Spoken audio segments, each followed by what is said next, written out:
Morning, dear aspirants. Today's news. First news: Calcutta High Court rejects government objection to Nicobar plea. So issue என்னன்னா Great Nicobar project, Nicobar Islandல அங்க இருக்கிற tribes, so called Shompan tribes அப்புறப்படுத்திட்டு அந்த இடத்துல multipurpose project கொண்டு வர போறாங்க. So அதோட issue என்னன்னா ஒரு ஐஏஎஸ் ரிட்டையர்ட் ஐஏஎஸ் ஆஃபீஸர் வந்து பெட்டிஷன் ஃபைல் பண்ணியிருக்காங்க கோர்ட்ல. என்னன்னா கல்கட்டா ஹை கோர்ட்ல என்னன்னா proper procedure has not been followed அப்படின்னு சொல்லி ஃபைல் பண்ணியிருக்காங்க. ஸோ அதில் ஆப்போசிட் பண்றது கவர்மெண்ட் என்ன சொல்றாங்கன்னா it is not under her purview, அவங்களோட வேலை இது இல்லை அப்படின்ற மாதிரி சொல்லியிருக்காங்க. அது ஆப்போசிட் பண்ணி ஹைகோர்ட் வந்து இல்லை, சோ கால்டு இவங்க இந்த கொஸ்டினை கேட்கலாம். So this case is negotiable அப்படின்ற ஸ்டாண்ட் எடுத்திருக்காங்க ஹைகோர்ட், கல்கட்டா ஹைகோர்ட். அதான் பார்க்குறோம். First locus standi. Locus standi அப்படின்னா என்னன்னா என்ன அதிகாரத்தின் கீழ் அவங்க இதை கேட்கறாங்கன்றது தான்.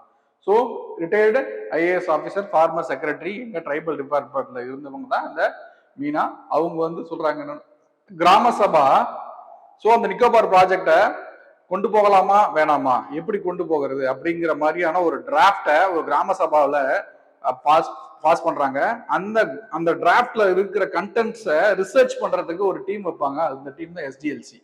சோ கால் தட் எஸ்டிஎல்சியில அதை பாஸ் பண்ணி அக்செப்ட் பண்றாங்க. ஸோ இதுல கரெக்டான ப்ரொசீஜர் ஃபாலோ பண்ணல. ஸோ இந்த எஸ்டிஎல்சி ஃபார்ம் பண்ணதுல சரியான ப்ரொசீஜர் ஃபாலோ பண்ணல அப்படிங்கிறது தான் வந்து இந்த ஐஏஎஸ் ஆஃபீஸரோட பெட்டிஷன். ஸோ கவர்மெண்ட் வந்து அதை ரிஜெக்ட் பண்ண ட்ரை பண்ணாங்க, but court appealed that. So இதுதான் ஹியரார்கி. ஃபர்ஸ்ட் கிராம சபா. இந்த கிராம சபால ஒவ்வொரு ரிஜிஸ்டர்ட் ஓட்டரும் அங்க இருப்பாங்க. அந்த கிராம சபால ஒரு மீட்டிங், ஒரு முடிவு எடுக்கிறாங்க. அந்த முடிவு சரியா இல்லையா அப்படின்னு ரிசர்ச் பண்ணி சொல்ல வேண்டியது யாருன்னா இந்த சப் டிவிஷனல் லெவல் கமிட்டி. அவங்க தான் வந்து அந்த டிராப்டை எக்ஸமைன் பண்ணி அதோட தன்மையை சொல்லுவாங்க. And then district level committee வந்து அந்த டிராப்டை இம்போஸ் பண்ணுவாங்க. இதுதான் வந்து ஆர்டர். இந்த ஆர்டர்ல வந்து சரியான ரூல்ஸ் ஃபாலோ பண்ணல அப்படிங்கன்னா. ஸோ அந்த எஸ்டிஎல்சியை பத்தி படிக்கணும். ப்ரிலிம்ஸ் ஆங்கிள் அந்த எஸ்டிஎல்சியை பத்தி கொஸ்டின் கேட்பாங்க. அந்த எஸ்டிஎல்சியில ஒரு chairperson, forest officer not below the rank of specified by the state government. இப்போ இந்த எஸ்டிஎல்சி ஒரு தமிழ்நாட்டில் ஃபார்ம் பண்றாங்களா, அங்க இருக்க ஸ்டேட் கவர்மெண்ட் ஸ்பெசிஃபை பண்ணுவாங்க இந்த ஃபாரஸ்ட் ஆஃபீஸர் என்ன ரேங்க்ல இருக்கணும்னு சொல்லி. ஸோ ஒரு ஸ்டேட் கவர்மெண்டோட டிஸ்கிரிஷனரி அது. ஸோ அப்படிப்பட்ட ஒரு பவர் உள்ளதுதான் இந்த forest officer. And forest officer அந்த 3 PRA member, panchayat Raj institution members 3 members இருக்கணும். அதுல 2 members from the ST and 1 member should be women. So இதுதான் வந்து எஸ்டிஎல்சியோட கம்போசிஷன். ஸோ நிக்கோபார் ப்ராஜெக்ட், அந்த நிக்கோபார் ப்ராஜெக்ட்ல வந்து பெரிதளவுல பாதிக்கப்பட போறது எதுனா இந்த கேம்பல் பே அண்ட் கேலத்தியா பே. இந்த கேம்பல் பே அண்ட் கேலத்தியா பே அதோட பஃபர் ஜோன்ல பிரீச் பண்ற மாதிரி தான் இந்த ப்ராஜெக்ட் வருது. ஸோ நிக்கோபார் ஐலாண்ட்ல நார்த்தன் சைட்ல கேம்பல் பேவும், சதர்ன் சைட்ல இந்த கேலத்தியா பேவும், இந்த ரெண்டுமே இருக்கும். ஸோ நம்ம சென்ட்ரல்ல இந்த நிக்கோபார் ஐலாண்ட்ல சென்ட்ரல்ல வந்து நம்ம இந்த ப்ராஜெக்ட் பிக்ஸ் பண்ண போறதுனால போத் கேலத்தியா அண்ட் கேம்பல் பே ரெண்டுமே வந்து அந்த பஃபர் ஜோன் வந்து பிரீச் பண்ணி போற மாதிரியான சிச்சுவேஷன் இருக்கு. So we have to read about both Campbell Bay and Galathea Bay. Campbell Bay northern ஏரியாவில் இருக்கிற கிரேட் நிக்கோபார் ஐலாண்ட்ல நார்தன் பார்ட்ல இருக்கிறது. So dense tropical evergreen forest. Evergreen forest மட்டும் இல்லாம மேங்க்ரோவ்ஸும் இல்லை. மேங்க்ரோவ்ஸ்னாலே நம்ம வந்து நெமட்டோபோர்ஸ் இதை பத்திலாம் தெரிஞ்சிருக்கணும், ரைட்? அடுத்து கீ ஃபானாஸ், நிக்கோபார் மெகாபீட், சால்ட் வாட்டர் கொக்கரைட். இந்த சால்ட் வாட்டர் கொக்கரைட் வந்து நிக்கோபார்ல மட்டும் இல்லாம ஒரிசாவோட கோஸ்ட்ல இருக்கிற பித்ரகனிக்காவிலையும் இருக்கும். So one of the largest reptile species, 1000 kg, 1 டன்னுக்கு மேல வெயிட் அதிகமா இருக்கக்கூடியதுதான் இந்த salt water crocodile. Leatherback sea turtle, great robber crab. So இதெல்லாம் வந்து major fauna just found in Campbell pay. கேலத்தியா Bay southern பார்ட்ல இருக்கும். சதர்ன் பார்ட்ல கோஸ்டல் சேம் அதே ஸ்பீசிஸ் தான் இங்கேயே இருக்க போகுது, ரைட்? ஸோ கேம்பல் பே, கேலத்தியா பே ரெண்டுத்தையும் கம்பைன் பண்ணதான் இந்த Great Nicobar Biosphere Reserve, which was declared as a biosphere reserve in 2013. So impose பண்ண போற project will cost about 92,000 crore. Next news, MG Narega scale work days fell in 2025 to 26 fine study. So என்னன்னா இந்த லிப்டெக் India அப்படிங்கிற ஒரு institute வந்து ஒரு data release பண்ணாங்க. அந்த டேட்டா ரிலீஸ் படி என்னன்னா நரேகா ஸ்கீம்ல இம்பைட் பண்றாங்க இல்லையா ஒர்க்கர்ஸ், அந்த ஒர்க்கர்ஸோட கவுண்ட் வந்து ரெடியூஸ் ஆயிருக்கு. Volume of the contribution to the area அதுவும் ரெடியூஸ் ஆயிருக்கு. ஸோ இது எல்லாத்தையுமே கோட் பண்ணியிருக்காங்க. And we have to read about BBG Ramji, which was an alternate to the NREGA. So data, person days fall எவ்வளவு குறைஞ்சிருக்குன்னா -24%, workers 9.1% minus குறைஞ்சிருக்கு, fever work holes வந்து 8.2% குறைஞ்சிருக்கு, 40% of 40% -40.5%. இந்த அளவுக்கு 100 days கம்ப்ளீஷன் ஒரு கண்டென்ட் இருக்கு இல்லையா, 40% வந்து அந்த 100% வந்து கம்ப்ளீட் பண்ணாம வெளியே வந்திருக்காங்க. ஸோ இவ்வளவு டேட்டா இஷ்யூ இருக்கு, ரைட்? ஸோ அது இல்லாம ஸ்டேட் கான்ட்ரிபியூஷன் ஆல்மோஸ்ட் தமிழ்நாட்டில் வந்து தான் அதிகமா டிக்ளைன். இந்த நரேகா ஸ்கீம்ல ரெஜிஸ்டர் பண்ணி வேலை செய்யறவங்களோட டிக்ளைன் வந்து 42% வந்து எங்க தமிழ்நாட்டில் குறைஞ்சிருக்கு, ஹரியானால 41%. So we have to read about NREGA and VBG RAM G. NREGA is rights based work. கண்டிப்பா 100 நாள் ஒர்க் கொடுத்தே ஆகணும். அவங்க ஸ்கில்டா இருக்காங்க அன்ஸ்கில்டா இருக்காங்க எங்க இருக்காங்களோ இல்லையா அவங்களுக்கு ஒர்க் கொடுத்தே ஆகணுங்கிறது தான். மேஜரான ஒர்க் ஃபோக்கஸ் எங்க இருக்குன்னா வாட்டர் கன்சர்வேஷன், ட்ராட் ப்ரூஃபிங் இதை மாதிரி இருக்கும். ஓகேவா? Social audit by Gram Sabha. VBG RAM G அப்படிங்கிறது விக்ஷித் பாரத் 2020-47 நோக்கி போறது. Skill based work, skill based work. இங்க 125 கேரண்டி, இங்க 100 டேஸ், இங்க 125 days. Focus, major focus on khadi, village industry. ஒரு மாதிரி skill development and cottage industry based, industries based work தான் இந்த பிபிஜி ராம்ஜி. பட் ஆனா நரேகா வந்து ரைட்ஸ் பேஸ்ட் ஒர்க் வந்து நீங்க கொடுத்தே ஆகணும். ஏதோ ஒரு ஒர்க், ஒரு ஏரி தூர் வர்றது இந்த மாதிரி ஒர்க்கை கொடுத்தே ஆகணும். ஆனா இங்க ஸ்கில் இல்லைன்னா பிபிஜி ராம்ஜில ஒர்க் அவுட் ஆகாது. ஓகேவா? மேஜர் சேஞ்சஸ் என்னன்னா 100 days to 125 days fund revise பண்ணிருக்காங்க. மேஜரான கான்ட்ரிபியூஷன் வந்து இப்போ ஸ்டேட் கவர்மெண்ட் ஃபீட் பண்ற மாதிரி இருக்கும். ஃபர்ஸ்ட் வந்து யூனியன் கவர்மெண்ட், அதான் நிறைய இருக்குள்ள யூனியன் கவர்மெண்ட் அதிக ஃபண்டிங் கொடுக்குற மாதிரி இருக்கும். இப்போ பிபிஜி ராம்ஜில ஸ்டேட் கவர்மெண்ட் அதிக ஃபண்டிங் கொடுக்குற மாதிரி இருக்கும். Wide scope of work, digital monitoring. So digital மானிட்டரிங்னா இப்போ எந்த இடத்துல ஒர்க் பண்றாங்களோ அந்த இடத்துல வந்து போட்டோ எடுத்து மட்டும் போறது இல்லாம ஜிஐ டேகிங் கொடுத்துடணும். So this person stayed here and work with this much of amount அப்படின்றத ரெப்ரசென்ட் பண்றதுக்கு டிஜிட்டல் மானிட்டரிங் வந்து வாட்ச் அவுட் ரெகுலரா இருக்கும். பயோமெட்ரிக்ஸ் அதிகமாக யூஸ் பண்ணுவாங்க. Next, the strait of Hormuz, why US president, why US project freedom guiding secure free nation.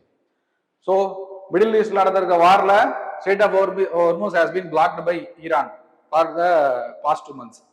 So இந்த டைம்ல US is carrying out a project name called Project Freedom. என்னன்னா ஒரு 40 years back இதே மாதிரி situation arise ஆகுல சக்சஸ்ஃபுல்லா US வந்து இந்த project freedom மாதிரியான அந்த ப்ராஜெக்ட் ஏர்னஸ்ட் அப்படிங்கிற ஒரு ப்ராஜெக்ட் கேரி பண்ணாங்க. என்ன மெயின் இஷ்யூ அப்படின்னா, இந்த ஸ்ட்ரைட் ஆஃப் ஹார்மஸ்ல ஒரு மெர்ச்சன்ட் ஷிப்போ இல்ல எனி அதர் ஷிப்போ கிராஸ் பண்ணக்குள்ள யூஎஸோட ஒரு போர் கப்பல் வந்து காடா கூட வந்துகிட்டே இருக்கும். ஸோ காடா கூட வந்து அந்த ஸ்ட்ரைட் ஆஃப் ஹார்மஸை கிராஸ் பண்ண வச்சுட்டு திரும்பி ரிட்டர்ன் போகும். இதுதான் வந்து actual project. So 40 years back வந்து சக்சஸ்ஃபுல்லா நடந்துருச்சு. பட் இப்போ சக்சஸ்ஃபுல்லா நடக்க முடியல. இஷ்யூ என்னன்னா ஈரான் வந்து அதிகப்படியான மிசைல் பவர்ல கொஞ்சம் ஜாஸ்தியா இருக்காங்க. So we have to read about what is the kind of missile which was used by Iran and the project freedom. Right, launch May 4, 2026. ஆனா சக்சஸ்ஃபுல் இல்ல, லிமிடெட் சக்சஸ். ஏன்னா only 2 US flagged ship crossed. அதுவும் cross எங்கன்னா safety zone சொல்லி ஈரானே declare பண்ணியிருந்தாங்க. அது இல்லாம cross பண்ணது இந்த 2 ships மட்டும்தான். ஏன்னா மேஜர் சக்சஸ் இல்ல. But operation Ernest will 40 years ago இதே மாதிரி அந்த ஆபரேஷன் வந்து யூஎஸ் கேரி ஆன் பண்ணல, சக்சஸ்ஃபுல் ஆபரேஷன். ஓகேவா? ட்ரோன் ஃபேக்டர், ஏன்னா ட்ரோன் தான் மேஜரா இங்க ஈரானுக்கு பவர்ஃபுல்லாகவும் யூஎஸ்க்கு பாதகமா இருந்தது ட்ரோன் தான். ஏன்னா லோ காஸ்ட், கம்மியான காஸ்ட்ல எந்த ஒரு லைஃப் த்ரெட்டனிங் இதுவும் இல்லாம ஸ்ட்ரெயிட்டா அந்த மிஷினை, மேபி இந்த ஷிப்பா இருக்கலாம் இல்ல அது கொண்டு போற கண்டென்ட்டா இருக்கலாம், ஈஸியா அதை அட்டாக் பண்ணி காலி பண்ண முடியுது. பெரிய எஃபோர்ட்டே போட தேவையில்லை. ஓகேவா? சில்க் வார்ம் மிசைல் கொஸ்டின் யூபிஎஸ்சியில கொஸ்டின்ல வந்து ஸ்ட்ரெயிட்டா what is known by silkworm missile அப்படின்னு கேட்கலாம். இல்ல silkworm missile was used by which கண்ட்ரின்னு கேட்கலாம். ஓகேவா? சில்க் வார்ம் மிசைல் அப்படின்னா அந்த மிசைல் டிசைன் பண்ணி அதை கொடுத்தது சைனா. யாருக்கு? ஈரான் கொடுத்துருக்காங்க. அந்த Iran was deploying it in the Persian Gulf. So Chinese HY-SY series missile எது? இந்த சில்க் வார்ம் அப்படிங்கிறது. P-15 டெர்மிட் டைப் வந்து anti ship cruise missile. Coastal எங்கன்னா ஆன்டி ஷிப் அட்டாக் பண்ற மாதிரியானது. கடல்ல இருந்தும் வீச முடியும், கடல்ல இருந்து வீச முடியும், லேண்ட்ல இருந்து வீச முடியும். NATO designated the HY-1, HY-2 variant as silkworm. Niti Aayog flags low student retention and learning outcomes. Niti Aayog flags critical gaps in the student retention. என்னன்னா ஸ்டூடெண்ட்டை ஹோல்ட் பண்றது, ரிட்டன்ஷன்னா ஹோல்ட் பண்றது, அந்த கெப்பாசிட்டி ரிடக்ஷன் ஆயிருக்கு. அப்படின்னா என்ன, ஸ்கூலோட ட்ராப் அவுட் இன்க்ரீஸ் ஆயிருக்கு. ஸ்கூல்ல ஒன்ஸ் ஃபர்ஸ்ட் ஸ்டாண்டர்ட் ஜாயின் பண்ணா 12th ஸ்டாண்டர்ட் வரைக்கும் வெளியே போகிறது கஷ்டமா இருக்கு. ரைட், இதெல்லாம் இஷ்யூ. பிரமிட், அதெல்லாம் தான் பிரமிடல் அப்படின்னு சொல்றாங்க. இப்போ ஃபர்ஸ்ட் ஸ்டாண்டர்ட்ல இது ஃபர்ஸ்ட் ஸ்டாண்டர்ட் ரேங்க்னு வச்சுக்கோங்க. இவ்வளவு ஸ்டூடெண்ட்ஸ் என்ரோல் ஆயிருக்காங்க. செகண்ட் ஸ்டாண்டர்ட் ரேங்க் இருக்காங்க. 12th ரேங்க்ல கம்மியா இருக்காங்க. இதுதான் பிரமிடல் ஸ்ட்ரக்சர். ஓகேவா? ஹையர் செகண்டரி லெவல் பார்க்கல only 5.4% of school offer the continuous grade 1 to 12. First ஸ்டாண்டர்ட்ல 12th வரைக்கும் இருக்கிறது ஒட்டுமொத்த ஸ்டாண்டர்ட்ஸ் இருக்கிற ஸ்கூல்ஸ் வெறும் 5.4% தான். ஓகேவா? ரீடிங் கிரைசிஸ், மற்ற டேட்டாஸ் என்ன, ரீடிங் கிரைசிஸ் என்னன்னா students 8th student second standard book படிக்கிறதுக்கே திணறாங்க. ஸோ குவாலிட்டி ஆஃப் ரீடிங் இல்ல. தென் மேத் கேப், கரெக்டா மேக்ஸ் ஃபாலோ பண்றது இல்லை, கரெக்டா மேக்ஸ் போட முடியல ஸ்டூடெண்ட்ஸால. நெக்ஸ்ட் எலக்ட்ரிசிட்டி, மெஜாரிட்டி ஆஃப் ஸ்கூல்ல பேசிக் இஷ்யூஸ், பேசிக் நீட்ஸ் அதை ஃபுல்ஃபில் பண்ண முடியல, எலக்ட்ரிசிட்டி இல்லாத இடம். ஹேண்ட் வாஷிங் ஃபெசிலிட்டி ஒரு சில ஸ்கூல்ல இல்ல. இது எல்லாமே கோட் பண்ணிருக்காங்க எங்கன்னா நித்தி ஆயோக் ரிப்போர்ட்ல. மெயின்ஸ் எழுதுறதுக்கு பயங்கர யூஸ்ஃபுல்லா இருக்கும். Right, policy fix. ஸோ இது எப்படி சரி பண்ணலாம் அப்படின்னா சிலிண்ட்ரிக்கல் ஸ்கூலிங் அப்படின்னு சொல்றாங்க. சிலிண்ட்ரிக்கல் ஸ்கூலிங் அப்படின்னா ஒன்ஸ் ஒரு ஸ்டூடெண்ட் ஃபர்ஸ்ட் ஸ்டாண்டர்ட்ல ஜாயின் பண்ணிட்டாங்கன்னா the school must increase its ability to hold on the student from class 1 to class 12. So கடைசி வரைக்கும் அவர் 12th வரைக்கும் அங்கேயே படிக்கிறதுமான ஃபெசிலிட்டிஸை மெயின்டைன் பண்ணி அதை கரெக்டாக கொண்டு போக வேண்டியது ஸ்கூலோட பொறுப்பு. So we have to read about various government schemes which are for the school students. First, Samagra Shikshan. It's an integrated scheme which combine Sarva Shiksha Abhiyan, Rashtriya Madhyamik Shiksha Abhiyan and teachers education. So எல்லா school related education related scheme combine பண்ணி கொடுக்கறது தான் இந்த Samagra சிக்ஷன். PM Poshan அப்படிங்கிறது nutritious meal, ஒரு ஸ்டூடெண்ட்டுக்கு nutritious meal கொடுக்கறது தான் இந்த பிஎம் போஷான்.